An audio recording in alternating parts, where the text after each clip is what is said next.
But he has another identity, one that I'll reveal tonight on The Inside Peak.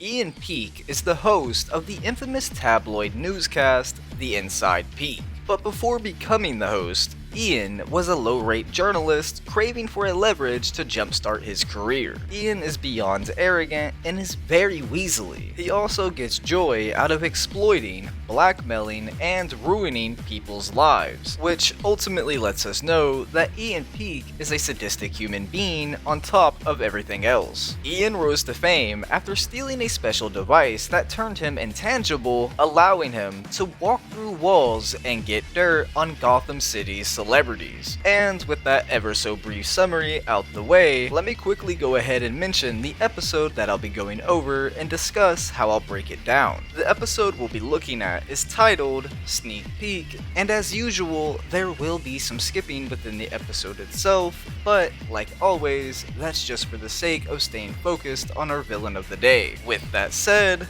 let's dive right into Sneak Peek. The episode begins with Ian Peak on air talking about celebrity scandals. After the show ends, Ian tells his assistant, who asked how he got all the footage, that it's a trade secret before walking off. Later that night, a crime boss named Jimmy Lin sneaks into City Hall for a meeting with DA Sam Young to testify about his gang's activities. Neither of them knows that Lin has been followed into the building by a mysterious man seemingly composed of flashing black and blue matter capable of passing through walls. Unnoticed by either man, the mysterious figure films Lin's testimony until Sam sees him and summons a guard. The mysterious man manages to quickly disable the guard, but then Batman arrives and a short chase along with the fight initiates. While Batman is down, the man makes a quick getaway and touches a device on his belt, which switches off the black and blue energy field and reveals the mysterious figure to be none other than Ian Peak.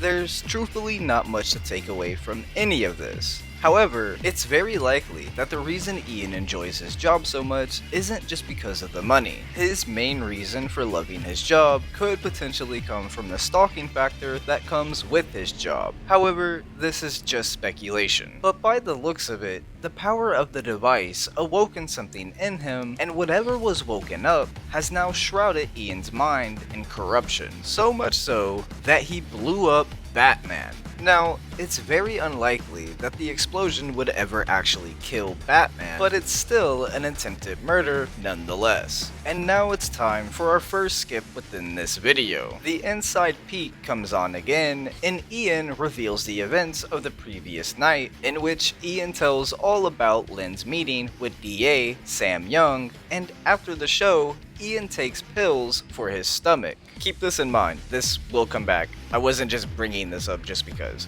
Terry then realizes the connection and heads out to see Ian Peak. Batman confronts Peak at the studio, but Peak denies any knowledge. And before Batman can further interrogate him, Lin and his gang enter the studio and try to kill Peak. Batman is able to stop them, but loses sight of Peak, who escapes and plants a camera in the Batmobile. Unaware of the camera, Batman returns to the Batcave, talks to Bruce Wayne, and removes his mask. All of this is caught on the spy camera that Peak planted in the Batmobile. So, I know I've already said this, but there's just truthfully not much to say about Ian during any of these encounters. However, Ian's arrogance is on full display during said encounters. The next morning, Terry is woken up by Matt, who alerts him on the news about Batman. Once he gets up, Terry sees a teaser for Peak's latest episode, revealing footage from the Batcave as well as two blurred images of himself and Bruce Wayne. Ian Peak promises to reveal the identities of both Batman and his mentor later on the night edition of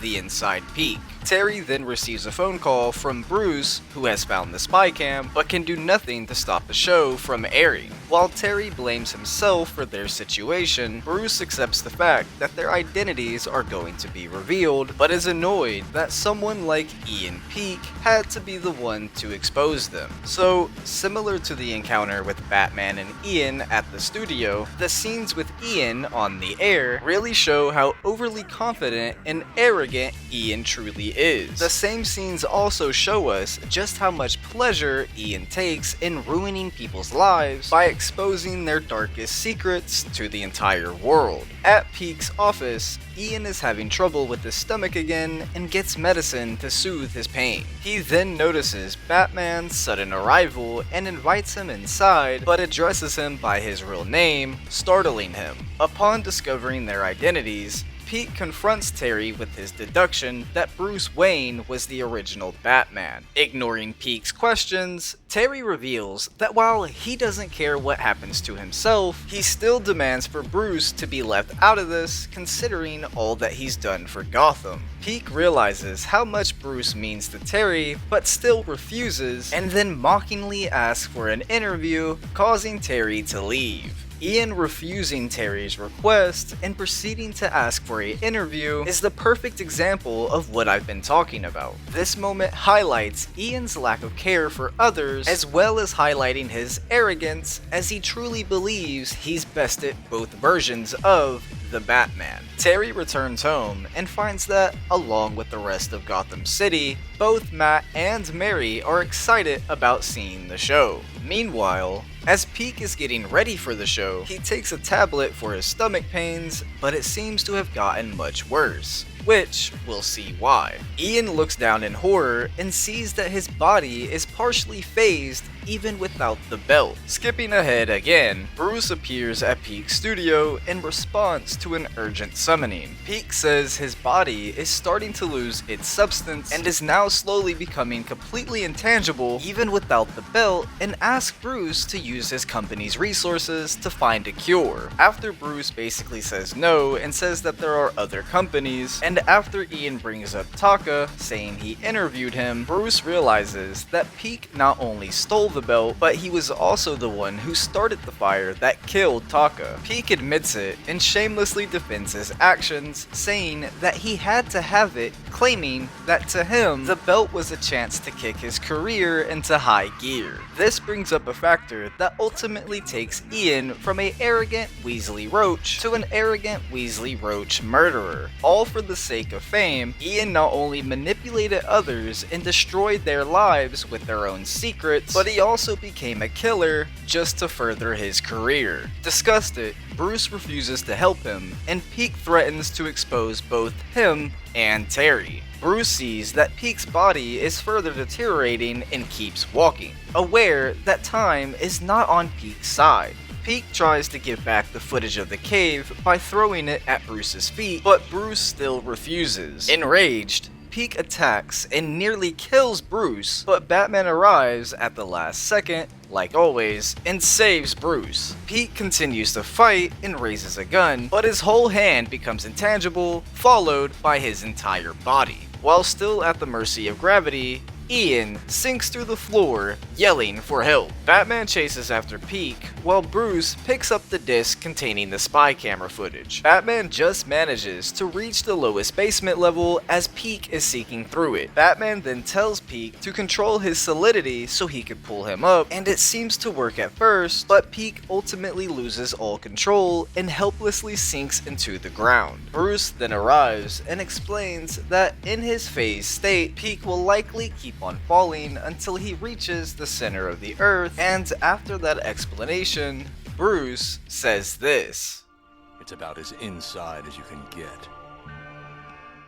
And that would be the last time we ever saw Ian Peak, which, honestly, I'm kinda glad he never returned, as outside of the device he used, he didn't really stand out as a villain. Granted, he did figure out the identities to both versions of the Batman, and he did kill someone to further his career, as well as ruining countless celebrity lives. So I have to give evil credit where evil credit is due. However, outside of what I just said, and outside of the description I gave earlier, there's nothing else to really say about him. Ian Peak is seriously nothing more than what I had mentioned, which is an overly arrogant Weasley Roach murderer. So now we'll move off of the life and personality of Ian Peak and on to his designs and voice actor. Ian's normal design is nothing to really brag about, as there's nothing that really stands out about it. However,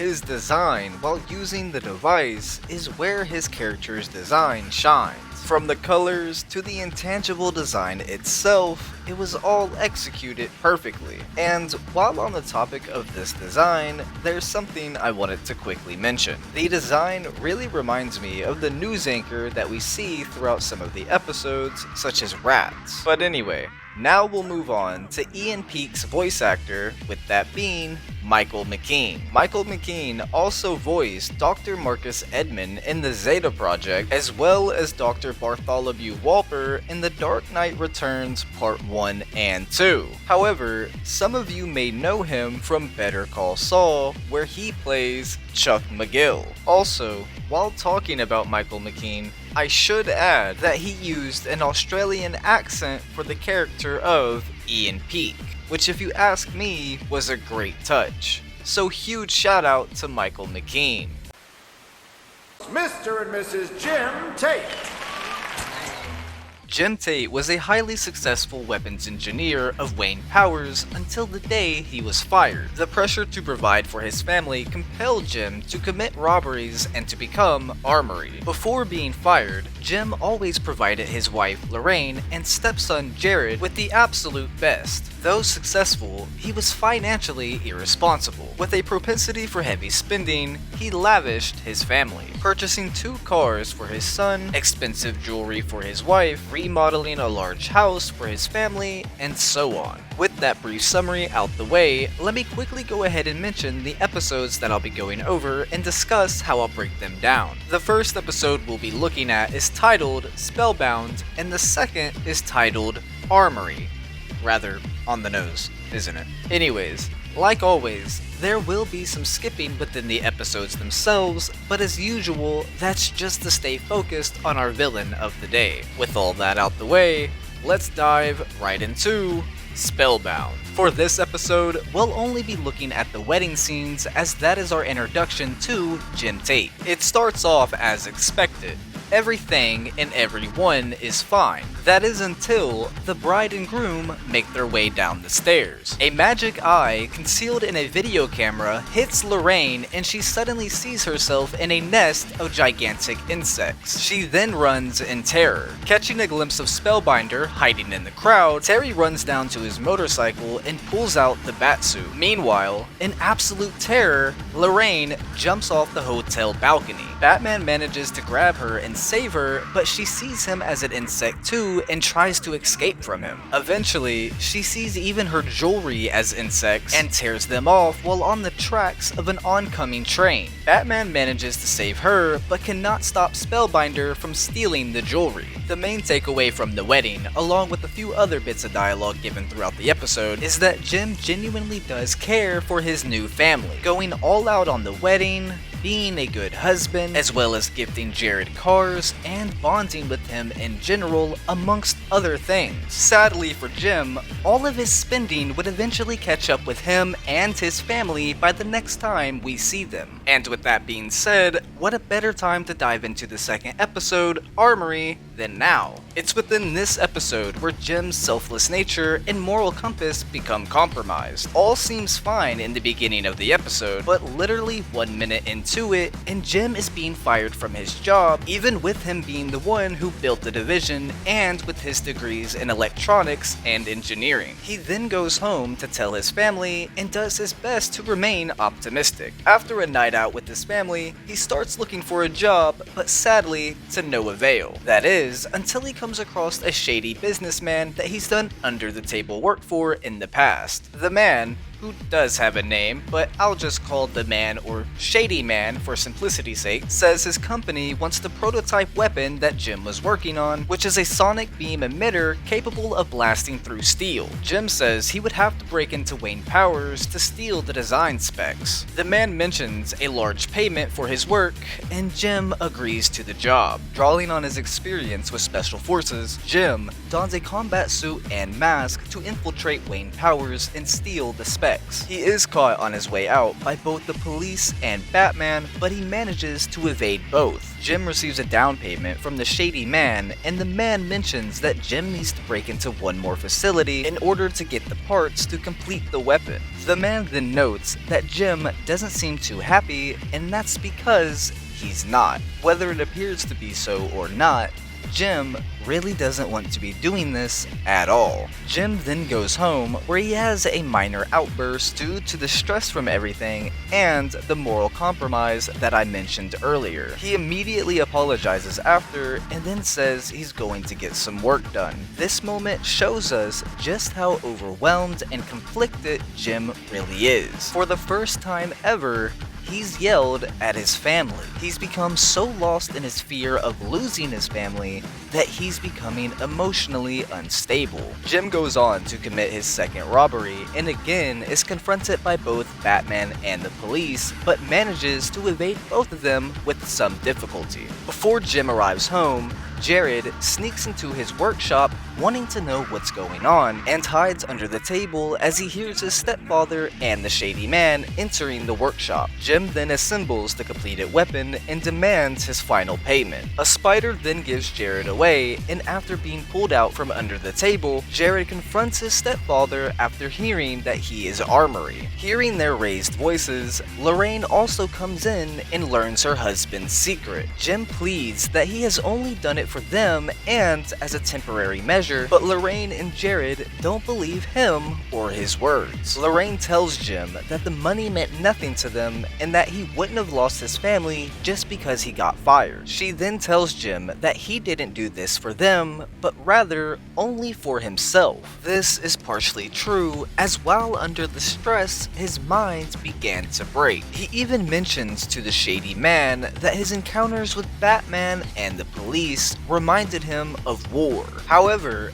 as I said earlier, what drove Jim this far down this path was his care and love that he has for his family. It wasn't just about losing them, although that was a big factor, but he also wanted them to be happy and to have whatever they wanted. What Jim didn't understand was they could all still be happy and have whatever they wanted without being rich. It's very possible for families to live moderately and comfortably. Jim just saw the money as the only means to provide for his family, which is what ultimately led to his downfall. Batman arrives outside, and the shady man grabs the weapon and opens fire with it, tearing a hole in the workshop. He then runs outside to finish Batman off. Using the weapon to topple a large tower onto Batman, the shady man renders Batman helpless and points the weapon at him, but is disabled by a shot from Jim's adhesive rifle. Jim then says that the war is over and that they both have lost. Enraged, the shady man charges Jim and knocks him to the ground, but Batman manages to take hold of the shady man and ultimately subdue him while Jim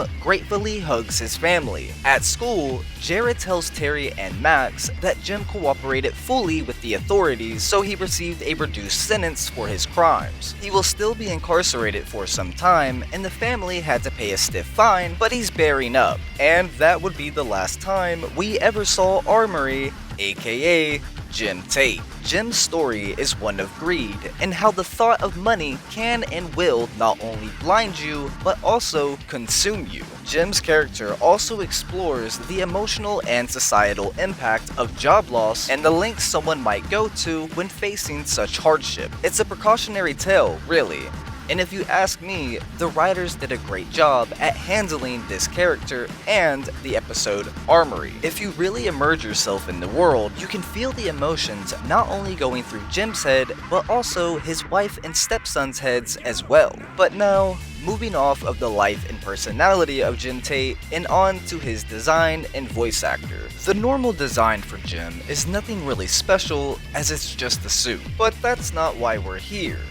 We're here for his Armory design. The design for Armory is done perfectly, as you have the military aspects to the design, but then you also have the vigilante aspects to the design as well. The design kinda gives me Payback all grown up vibes, and honestly, I love it. Speaking of Payback, I've done a video on him if you want to hear about him. But back to Armory. The design for Armory also just matches well with Terry's other villains. But now, moving off of the design and on to Jim's voice actor. Jim Tate was voiced by Darian Harewood, and for those that didn't know, he played Jim Rhodes in Iron Man 1994, 8-Ball in the movie Full Metal Jacket, and Jesse Owens in the movie Jesse Owens' Story, as well as many, and I do mean many, other great roles. So huge shout out to Darian Harewood.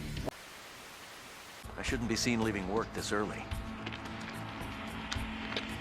Ballspace, whose real name is unknown, was hired by Cobra to smuggle a deadly super virus into Gotham City. Much like Clayface, Ballspace has the ability to change the shape and coloration of his face at will through some unknown power or technique. Very little is truly known about Ballspace, so unlike usual, the summary actually ends there. With that ever so brief summary out the way, let me quickly go ahead and mention the episode that I'll be going over and discuss how I'll break it down. The episode we'll be looking at today is titled Plague. Now, there will be some skipping within the episode itself, as there's a lot happening within this episode, and as always, we're trying to stay focused on our villain of the day rather than the entirety of the episode. With that said, let's dive right into Plague. The episode begins with Terry, Dana, and Chelsea waiting for Nelson to return from Saint Denis at the airport. Nelson goes to customs, and the agent finds a vial of an unidentified green fluid. Nelson claims to not know anything about it and suggests that it was snuck into his bag while he was in the bathroom. The customs agent appears to believe Nelson and lets him go while confiscating the vial.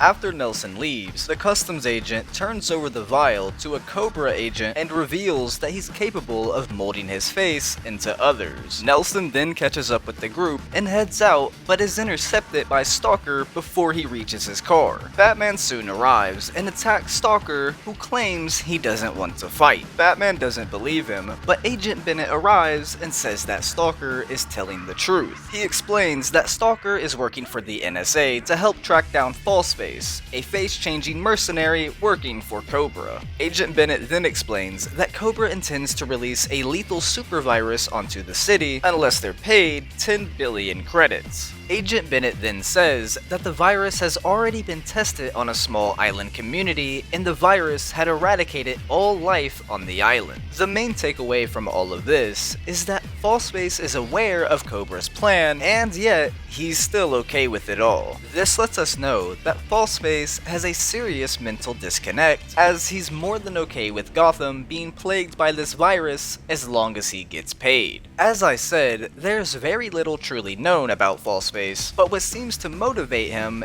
is his obsession of money. His greed seems to have consumed him, and so now we're left with a hollow man who only has a desire for money and is more than willing to watch however many die to achieve his riches. Skipping ahead, at Gotham Plastics, Falseface disables the security system and lets Cobra in. Once inside, Falseface marvels at the unmarked credits and learns that Cobra intends to coat them with the virus. This way, every time that the credits are passed from hand to hand, the virus will be transmitted. This scene not only highlights what I said earlier about Falseface being obsessed with money, but it also highlights the mental disconnect that I was talking about as well. In this moment, Cobra 1 is telling Falseface how they plan to infect millions with a virus that will kill them, and yet, Falseface doesn't bat an eye. Again, all he cares about is getting paid. Batman and Stalker then arrive and fight the agents. During the fight, however, the vial is nearly smashed open, and Stalker is deterred from capturing Falseface in concern of Batman failing to save it. Fortunately, Stalker manages to hit Falseface with one of his tracking grenades, and Batman manages to prevent the virus from being unleashed. However, Cobra 1 then explains that they infected Falseface as a backup, and since Falseface has left the building, he can easily evade capture and will infect others. Stalker and Batman then go after Falseface and find him. Unfortunately, Falseface refuses to believe Stalker when Stalker says that he's infected, and Falseface disables Stalker with his taser. Batman continues on after Falseface, but temporarily loses sight of him. Fortunately, Falseface tries to imitate Nelson, a disguise that Batman can easily see through. A fight then ensues that takes the combatants into a factory. Once inside said factory, Falseface starts a fire and then attacks Batman with a lead pipe. There's not really much else to say about Falseface during this and the next few scenes, as he doesn't really talk. However, the one thing we can touch on is how quick Falseface was to reject the idea of him being infected. This very well could just be simple villain arrogance, or it could be that Falseface possibly thought that he couldn't be infected due to his powers. Falseface genuinely might have thought, especially after feeling fine before and during all of this, that he was immune to the virus. However, it's unclear for certain, and if I had to take my best guess, it would be just simple villain arrogance, as there's not much depth to Falseface. Also, another thing to add, after Batman hits Falseface, his face becomes morphed, and it's honestly such a cool visual. It's almost horror-like, which is a perfect touch. It also kinda gives me Two-Face vibes. But anyways, back to the episode. Batman obviously holds up his own, but after an explosion, he gets trapped under a falling ventilation duct. Falseface prepares to kill Batman, but Falseface suddenly leans over in pain. Batman then explains that the virus has taken hold. Falseface replies by saying Cobra 1 wouldn't do this to him and then runs away. Meanwhile,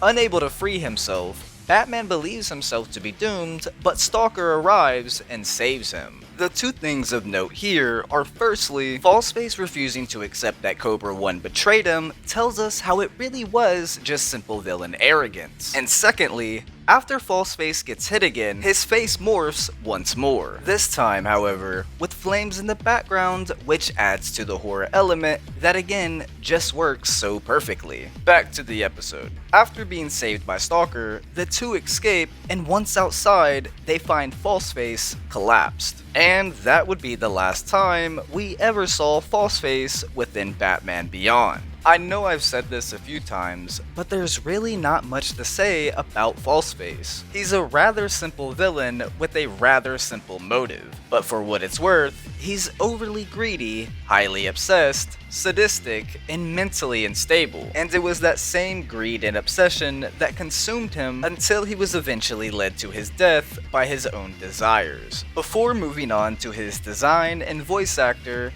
here's some random trivia. Falseface was a one-off villain that fell into complete obscurity until the 1966 Batman series used him, where he gained some attraction. And the second and last piece of trivia that we'll be going over is the following. The DCAU's take on Falseface seems to be more inspired by the popular Spider-Man villain, the Chameleon. And now we'll move on to Falseface's design and voice actor. The design of Falseface is, as I always say, it's simple, yet effective. Unlike the design of Stalker or Cobra 1, the design of Falseface places him in an outfit that you'd actually see someone wearing in real life. And as I said earlier, there's also the horror aspect to his face, which happens after he gets punched. And I'll say again, in my opinion at least, that was such a nice touch. As I just said a second ago, it's all simple, yet effective. And now we'll move on to Falseface's voice actor. Falseface was voiced by Townsend Coleman, who played Michelangelo in Teenage Mutant Ninja Turtles 1987, Muggsy in the new Batman Adventures, and both the young and middle-aged versions of Silvermane in Spider-Man 1994, as well as many other great roles. So huge shout out to Townsend Coleman.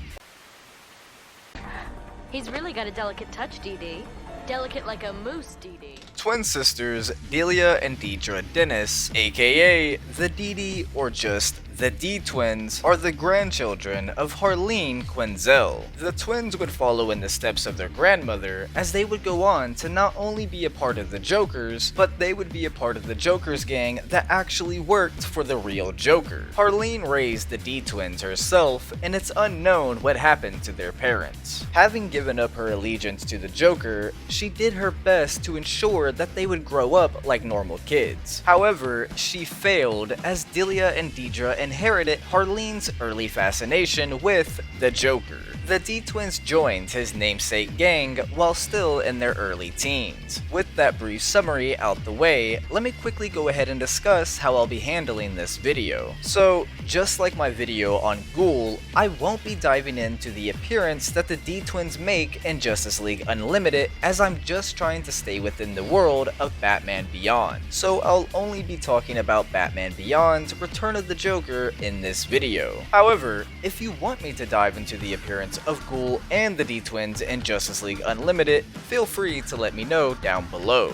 Also, like always, there will be a few skips that we take within this video. But with all that said and out the way, let's dive right into Batman Beyond: Return of the Joker. We'll start at the same place we did for Ghoul, and that's during the Gotham shipping heist, which is also the start of the movie. The D-Twins get roped into trouble at first, but after things stabilize, they begin attacking Batman to great success. Immediately diving into the characters, what this encounter shows us is out of this group, the D-Twins are the most capable when it comes to combat, as they're able to land multiple hits on Batman. This encounter also highlights how acrobatic the D-Twins are. After this initial fight, the fight is then taken to the sky, where one of the twins gets roped, pun intended, into some more trouble. However, the other twin lets go of the device that they were stealing in order to rescue her sister. So again, immediately diving back into the characters,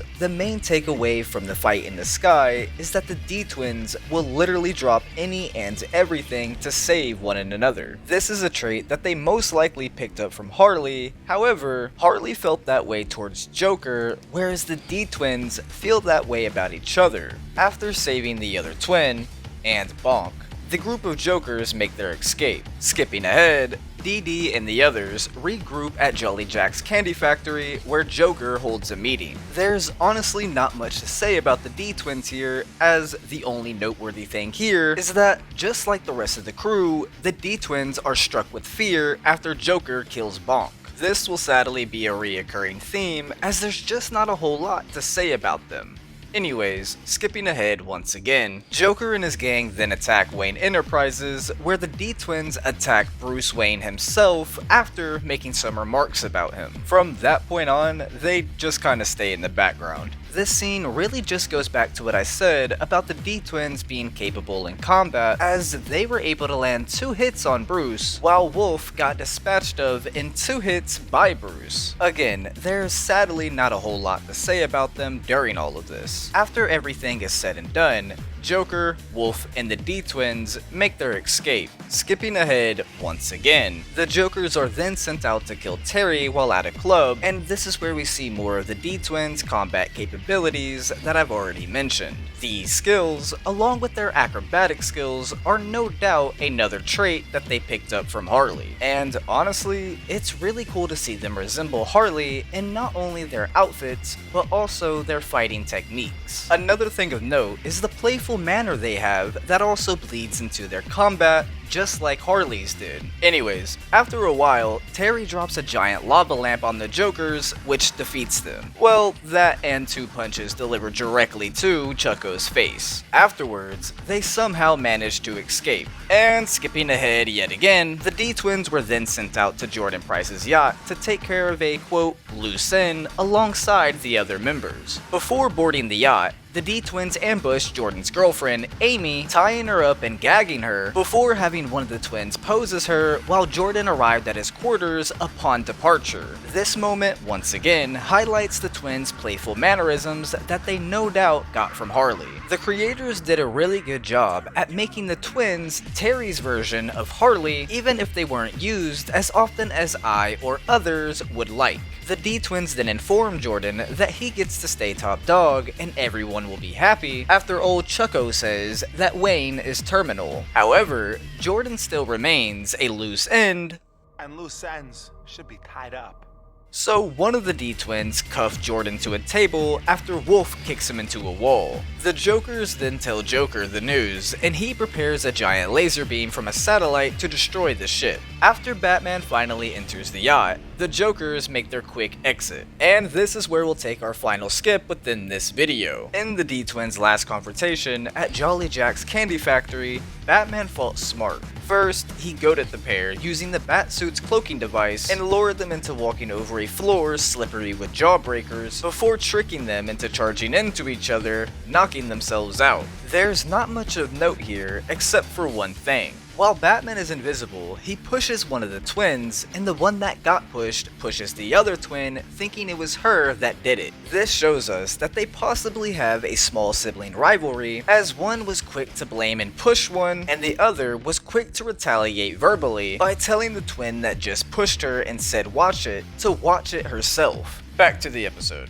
After the twins get knocked out, they finally get arrested. They were later bailed out into Harley's custody while awaiting trial as she lamented about what disappointments they were to her. And that would be the last time we ever saw Delia and Deidre Dennis, aka the DD or just the D-Twins within Batman Beyond. Much like with Ghoul, there's honestly not a whole lot to say about the D-Twins. They're Terry's version of Harley, who shares similarities with Harley, not just in combat or outfit, but also in their mannerisms and speech. They're playful, yet well-rounded fighters who are rebellious and cruel. However, they're not as cruel and as evil as Harley was back in her day, so that's at least 1 point for Harley and her parenting. But now, moving off of the life and personality of the D-Twins and on to their design and voice actress. On the commentary to Batman Beyond: Return of the Joker, the producers said that the facial makeup of the twins was based on that of Raggedy Ann, while their clothes are reminiscent of a fashion popular in manga. And honestly, it all works perfectly. I think the choice of basing their design off of Raggedy Ann was an amazing idea, as it truly works phenomenally for not only the universe, but also the Jokers. And now we'll move on to the D-Twins voice actress, with that being Melissa Joan Hart. And for those that didn't know, she played Sabrina Spellman in Sabrina the Teenage Witch, Melissa in Melissa and Joey, which I highly recommend if you like sitcoms, and Becky Detweiler in Recess School's Out, as well as many other great roles. So huge shout out to Melissa Joan Hart. I'd do anything for you. Anything. Aaron Herpst was a technician at Gotham Cryogenics, where he was a caretaker for Inc. whenever she was held prisoner. However, he had developed an unhealthy attraction towards her, and he gets fired for it after his boss tells him that the cameras have recorded his quote, conversations with Inc. You see, Aaron wouldn't just say miscellaneous things such as minor complaints. Instead, Aaron would talk about his day, venting all emotions and secrets to Inc. This would go on for so long that Aaron would actually start to fall in love with her, at which point he would begin kissing the ice block that Inc. is imprisoned within. And speaking of him kissing the ice block, there's honestly a lot to say about this, such as him doing it without her consent, and the fact that this probably wasn't his first time doing this. However, I won't really be touching on this subject as it's rather sensitive, so just know that whenever you hear me call him weird or a creep, this is what I'm referring to. The main reason why Aaron developed feelings for Inc. is because he felt as if she was the only person who listened to him and actually cared about what he had to say. However, we'll quickly find out that that's just not the case. With that brief summary out the way, let me quickly go ahead and mention the episode that I'll be going over and discuss how I'll break it down. The episode we'll be looking at is titled Disappearing Inc. And like always, there will be some skips taken within the episode itself. But as usual, that's just to stay focused on our villain, if you even want to call him that, of the day. With all that said, let's dive right into Disappearing Inc. The episode starts at Gotham Cryogenics, where a disgruntled Aaron walks in on Inc. trapped within a block of ice. He then starts talking to Inc. about his problems, including that he's been turned down for a raise, but Aaron gets a call during the middle of all this where the caller says that his boss wants to see him. After the call, in Aaron's words, just for good luck, he kisses the ice block that Inc. is trapped within before going to see his boss. However, his boss tells him that he's been watching and listening to him via the camera he installed in the room, and that he's being fired fired for it all. The main takeaway from all of this is basically just what I said in the brief summary. Aaron let his emotions dictate his actions, which led to him saying and doing some weird things, such as kissing the ice block, and as a result of it all, he got fired. Another thing of note that also comes into play later is that Aaron is a very lonesome person. What makes this obvious is how he views and handles his work environment, how he believes Ink is the only person who cares for him, as well as how secluded he lives, which we'll see later on.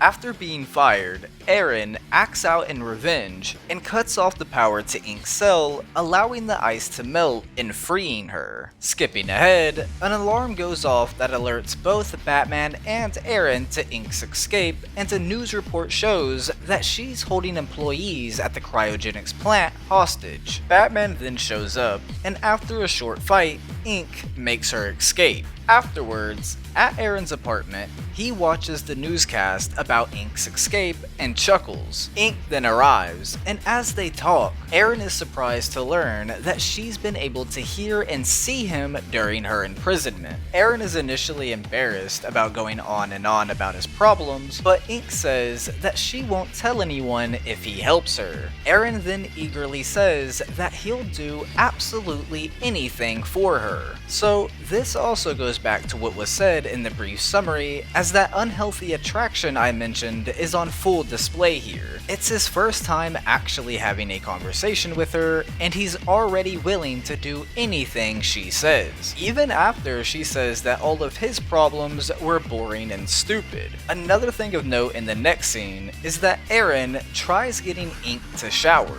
Now, there's two ways we can interpret this. The first being, he was just trying to be a good host and was simply offering a shower after she said that she wasn't hungry. And the second being, considering his unhealthy attraction towards her, and considering he kissed the ice block, and also considering that that probably wasn't his first time doing that, it's possible that he was offering her a shower because of his weird interest in her. Also, with him being as obsessed with her as he is, he should have known that she doesn't like water. So that's another thing to take into consideration. Skipping ahead again, later that night, Ink and Aaron break into a chemical lab and steal the chemicals that she needs. Before they can leave, Aaron asks for his reward, to be mutated into a shapeshifter just like her. Ink agrees, but before she can make good on her promise, Batman arrives. After a short fight, and after Batman momentarily defeats Ink, Aaron knocks out Batman with an industrial haptic feedback robotic arm and saves her. Skipping ahead yet again, Ink and Aaron then go to an abandoned sporting arena where Ink drinks the mutagen that heals her. Meanwhile, restrained to a post in the center of the ring, Batman has contacted Bruce and reveals information as to where he has been taken. So there's genuinely not much to say about Aaron during all of this. However, the one thing that is noteworthy is the fact that whenever they get caught outside the chemical lab, Aaron is quick to get handsy with Ink as he wraps his arms around her. Now, it's possible that he did this just to play up the part of being a couple, but knowing Aaron, he most likely saw that as an opportunity to place his hands on Ink. After Ink has revealed their location, and after Ink kisses Batman, Ink starts to walk off, to which Aaron follows her and once again demands his reward. Ink then grants his wish and injects him with the mutagen. Meanwhile, Bruce arrives at the arena wearing a trench coat that seems unusually bulky on him, along with a hat, scarf, and sunglasses to conceal his face. As he walks through, he sees Aaron, who is now a shapeless, unstable blob. Aaron mumbles that Ink only gave him half the treatment, robbing him of his cohesion, but ultimately leaving him unable to shapeshift like her. There's nothing Bruce can do for him, so looking past Aaron, Bruce sees what looks like Terry freed from captivity and comes closer. However, this Batman is actually Ink in disguise. As Terry watches, Ink snares Bruce with her arm and then begins twisting it to slowly crush him to death. Then, armor plates snap shut over Bruce's body and he bursts out of the trench coat. Meanwhile, Terry is horrified to see that Bruce has donned the exosuit to fight Ink despite the risk to his heart. Bruce then manages to send Ink flying into the far wall, but she attacks with a vengeance and manages to throw Bruce himself to the ground. As she advances, preparing to kill Bruce, Aaron crawls between them, moaning, "You promised. You promised." She sneers, "Loser," and tries to swat him aside, but Aaron, enraged that he gave everything up for nothing, wraps his shapeless body around her. As she struggles to get free, she accidentally knocks down the center ring, allowing Batman to free himself. As she throws Aaron aside and advances on Bruce again, Terry throws a batarang at the glass ceiling, smashing it and letting the rain in. Ink then begins to melt away. The main takeaway from all of this is that even though Ink showed nothing more than blatant disregard and disrespect towards Aaron, and even after she kissed Batman in front of him, he still felt like she would be truthful to him, and he still felt that she actually cared for him. It took him turning into a monster and flat out being called a loser to finally realize that he was being played a fool. The other things we can take away from this is his desire to be like her, and how he was genuinely upset that he didn't end up gaining her abilities. It's unclear if he wanted the abilities to actually use them for his own crimes, or if he just wanted the same abilities as Ink in order to use it as something they have in common. But again, knowing Aaron, he probably just wanted to have the abilities so he could be like, "Oh hey, look, we have something in common now. We should be together," like the sad, pathetic loon that he is. Anyways, skipping ahead for the final time, in the last scene, Aaron has been recovered, and thanks to Ink's deceit, had been rendered more or less harmless. With no hard tissues, he has no substantial locomotion, and is kept in a simplified glass enclosure with a blanket, and can only eat liquid foods fed to him through a funnel. Now he is the one trapped with an annoying and cheery attendant who tells him all about her problems, and is likewise unaware that she too is being monitored to prevent her from going down the same path as Aaron. And that would be the last time we ever saw Aaron Herpst. There's honestly not much to say about Aaron as a character, as he's kind of just a love-struck, if you even want to call it that, idiot who acts on his emotions. He's truthfully a rather weird, pathetic, lonesome creep who again is an idiot. And I absolutely love that he gets a taste of his own medicine once he's been imprisoned. That was just such a nice touch. But now, moving off of the life and personality of Aaron and on to his design and voice actor. Aaron's design is truthfully one of the most simplistic designs of all time. A blue collared button up with a white shirt underneath, some blue khakis, and some white and black shoes is all his design consists of. Then there's his monster design, where he still has the same clothes, but now he's all, well, he just looks like the Wicked Witch of the West whenever she's melting. So now, we'll move on to Aaron's voice actor, with that being William H. Macy. And for those that didn't know, he played Paul Kirby in Jurassic Park 3, the narrator in Curious George from 2006 to 2007, and Frank Gallagher in the US version of Shameless, which, if you haven't seen, I highly recommend, as well as many, and I do mean many, other great roles. So huge shout out to William H. Macy. And that about wraps up this video. If you made it this far into the video, I just want to go ahead and thank you for watching, as it truly means the world to me. Also, like always, huge shout out to Mercenary X84 and Best Man Gamer for still being members. I really appreciate you both for supporting me the way y'all do. It seriously means a lot to me. Honestly, I can't put into words how grateful and thankful I am for all of the support and love from all of you. Y'all have made a childhood dream of mine come true. So from the bottom of my heart, thank you to each and every one of you. Anyways, with my ramblings finally out the way, it's been ugly, and I'll see y'all in the next one.